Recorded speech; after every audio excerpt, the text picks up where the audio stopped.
3.6 million people? That's how many fans walked through the gates in the first 2 weeks of the 2026 World Cup, played across the United States, Mexico, and Canada. It broke the all-time record, a record that had stood since 1994, the last time America hosted. Stadiums ran at 99.7% capacity. 18 million people watched the U.S. opener on Fox, another 7 million on Telemundo. For a few weeks, soccer wasn't the fourth sport in America. According to Ampere's numbers, it had just passed baseball as the country's third favorite. And here's the thing that should stop you. This is the country that produces more world-class athletes than anywhere on Earth. It wins more Olympic medals than any other nation. It has more money, more players, more facilities, more everything. On paper, the United States has every single ingredient you would need to win a World Cup. So why hasn't it?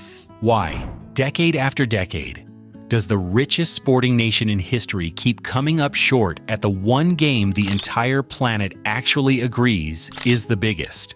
Most people think they already know the answer, and the answer they reach for is money. Specifically, that American soccer is broken because it's pay to play. That in America, if you want your kid to play, you pay thousands of dollars a year for club fees, travel teams, private coaching. So the poor kid on a random patch of grass, the exact kid who becomes a superstar in Brazil or Argentina, never gets found. It's a clean story. It feels true.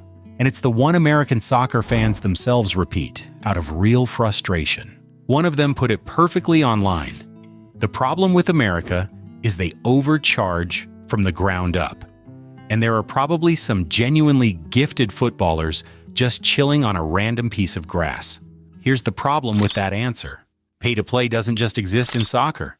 It's how youth sports work across the entire country. Basketball, baseball, football, swimming, all of it runs on the same expensive club and travel team machine. If pay-to-play alone crippled a sport, it would cripple all of them. But it doesn't. America dominates the sports where the exact same system exists. So whatever is going wrong with soccer, it costs too much to play, can't be the thing that explains it. The system that's supposed to be soccer's unique curse is the same system that produces American gold medals everywhere else. So if it's not the cost of playing, what is it? Follow the money, but a different pile of it. Look at what the sport pays once you make it. In 2020, the minimum salary on the reserve roster of Major League Soccer was $56,250. Now hold that number next to the minimum salary in the NBA that same year, $898,310. Not the star salary, the floor. The least an NBA player could legally be paid was almost $900,000, roughly 16 times what a young pro soccer player might earn at the bottom of the league. Now put yourself inside the head of a 14-year-old American athlete who's tall, fast, coordinated, and good at everything. Which door do you walk through? The one where the minimum is $56,000? Or the one where the minimum is $900,000? You don't need to love basketball more than soccer. You just need to be able to do math. And every family around that kid is doing the same math. The parents, the coaches, the friends who tell him where the money is. In Brazil, the fastest, most gifted kid in the neighborhood grows up dreaming of one thing because soccer is where the money and the fame live. In America, that same kid grows up surrounded by 3 other sports that all pay more, and each one is quietly pulling at his sleeve. The American system doesn't lose its best soccer players because it can't find them.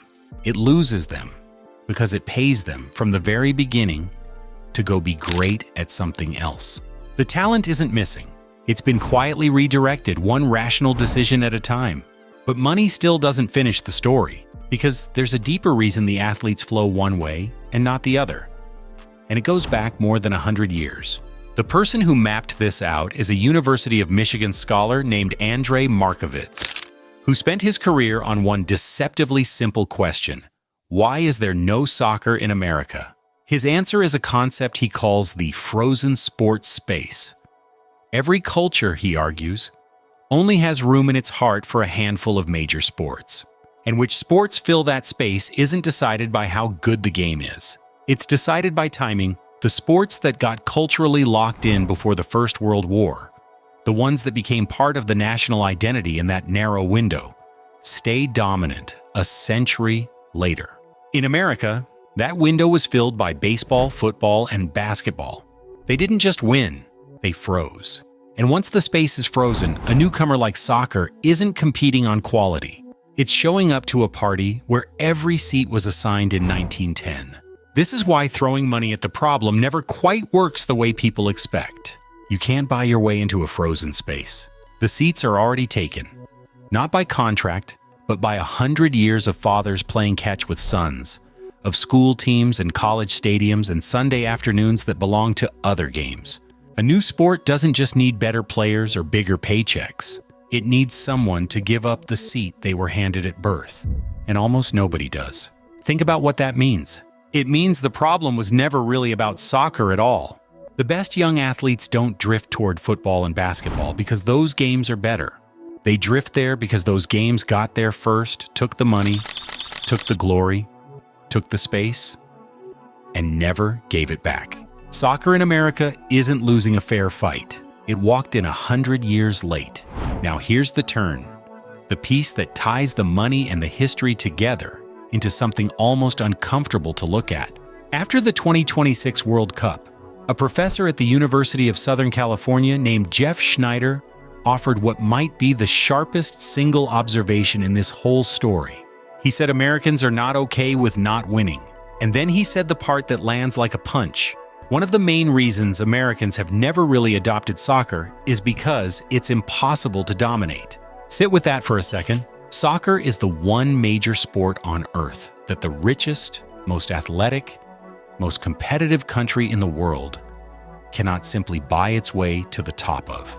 In basketball, America invented the game and owns it. In its own football, it never has to face anyone else. The champion of one country gets crowned champion of the world, and no one is invited to argue. But soccer? Soccer belongs to everyone. 200 nations play it seriously. You can spend more, train more, want it more, and still lose to a country a fraction of your size on any given afternoon.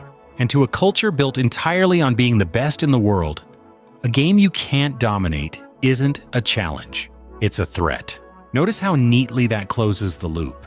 The whole American belief is that with enough money and enough talent, you rise to the top of anything. But here's a sport where that belief simply isn't true, where the money and the talent are real and the trophy still doesn't come. So the belief protects itself. It quietly steers the best athletes toward the arenas it can win and away from the one it can't. The claim of being the best in the world stays intact precisely by avoiding the field where the whole world gets a vote. So look at what we've actually found.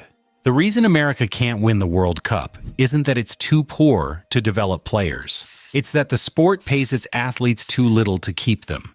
So they leave for the leagues that pay 16 times more. It's that 3 other sports froze into the national identity a century ago and never let go. And underneath all of it, it's that America may quietly avoid the one game it cannot be guaranteed to rule. The belief that America is the best in the world at everything runs into the one arena where best in the world is decided by the entire world and refuses to cooperate. Which brings us back to those 3.6 million fans. The record crowds. The 18 million on Fox. Soccer passing baseball for third place.